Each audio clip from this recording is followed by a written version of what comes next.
Hi friends, నేను మీ దీపిక. ఈరోజు మళ్ళీ వచ్చేసిన. ఇక్కడ ఎంబీ మాల్‌లో క్రిస్మస్ సెలబ్రేషన్స్ జరుగుతున్నాయంటే నేను మాత్రం ఆగకుండా చూద్దామన్న ఆత్రంలో ఉరికి ఉరికి వెళ్ళాను. అమ్మో! మామూలుగా లేదు కదా అసలు. ఈ సెలబ్రేషన్స్, ఆ వైబు అబ్బో! ఇక్కడనే కాదు, ప్రతి ఒక్క చోట్ల అసలు క్రిస్మస్‌ది హైలైట్ చేస్తారు కదండీ. మీరు కూడా ఎంతమంది మిస్ కాకుండా క్రిస్మస్‌ని సెలబ్రేట్ చేసుకుంటారో నాకు తప్పకుండా కామెంట్ చేయండి. క్రిస్మస్ ట్రీ చూడండి ఎంత పెద్దగుందో, అసలు మామూలుగా లేదు. నేను మాత్రం చూసి నిజంగానే ఫ్లాట్ అయిపోయినా. చాలా అంటే చాలా బాగా డెకరేట్ చేశారు. ఇంకా ఇక్కడనే కాకుండా బయట కూడా నేను చాలా చూసిన. అవి కూడా చాలా అంటే చాలా బాగున్నాయి అసలు.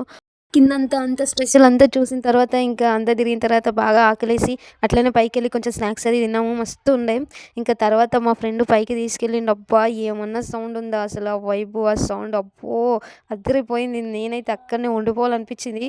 కానీ అక్కడ ఫీజ్ తీసుకోవాలంట. కానీ ఇంకా మా ఫ్రెండ్స్‌కి అడిగితే సర్లే వద్దులే మళ్ళీ ఎప్పుడైనా వద్దామని ఇంకా వెళ్ళిపోయినాం మేము. అసలు సౌండ్ ఎట్లుందంటే అబ్బా! మీరు ఒక్కసారి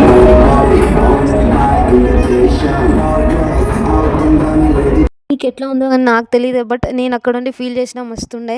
ఇంకా దాని తర్వాత బయటికొచ్చేసి ఇంకా బయట మాల్ మొత్తం అప్పుడే క్లోజింగ్ టైమ్ అయిపోయింది. ఇంకా ఎక్కువసేపు ఉంటే మళ్ళీ సెక్యూరిటీ వాళ్ళొచ్చి దొబ్బేశారని మేమే దొబ్బేసినాం బయటికి. ఇంకా తర్వాత ఎందుకో అట్లా ఒక చిన్నగా చాయ్ తాగాలనిపించి కాఫీ షాప్‌కొచ్చినామనమాట అందరము. ఇక్కడనే కూర్చొని చాలాసేపు ఇంకా ఒక టీ తీసుకొని చాలాసేపు కూర్చున్నాము. టైం అయిపోయిందిరా బాబు ఎళ్ళండి అని వాళ్ళే లైట్లు ఆఫ్ చేస్తే ఇంకా మేమే నోరు మూసుకొని రావాల్సొచ్చింది. ఇంకా అక్కడనే చాలాసేపు కూర్చొని ఇంకా టీ కంప్లీట్ చేసేసి బయటికొచ్చేసినామనమాట. తర్వాత ఎందుకో బాగా ఆకలేసి ఇంకా ఇడ్లీ, ఇంకా స్వీట్ ఉండే ఇక్కడ. స్వీట్ కూడా తీసుకున్నాము. ఒక వాటర్ బాటిల్ ఇంకా చూసుకొని ఇంకా తినేసి ఇంకా పీజీకొచ్చేసినామనమాట. పీజీకొచ్చేసి ఇంకేముంది, ఇంకా మీరు పడుకోండి, నేను పడుకుంటా. మాత్రం సబ్స్క్రైబ్, లైక్ మాత్రం మర్చిపోవద్దు. ఓకేనా? అందరికీ గుడ్ నైట్.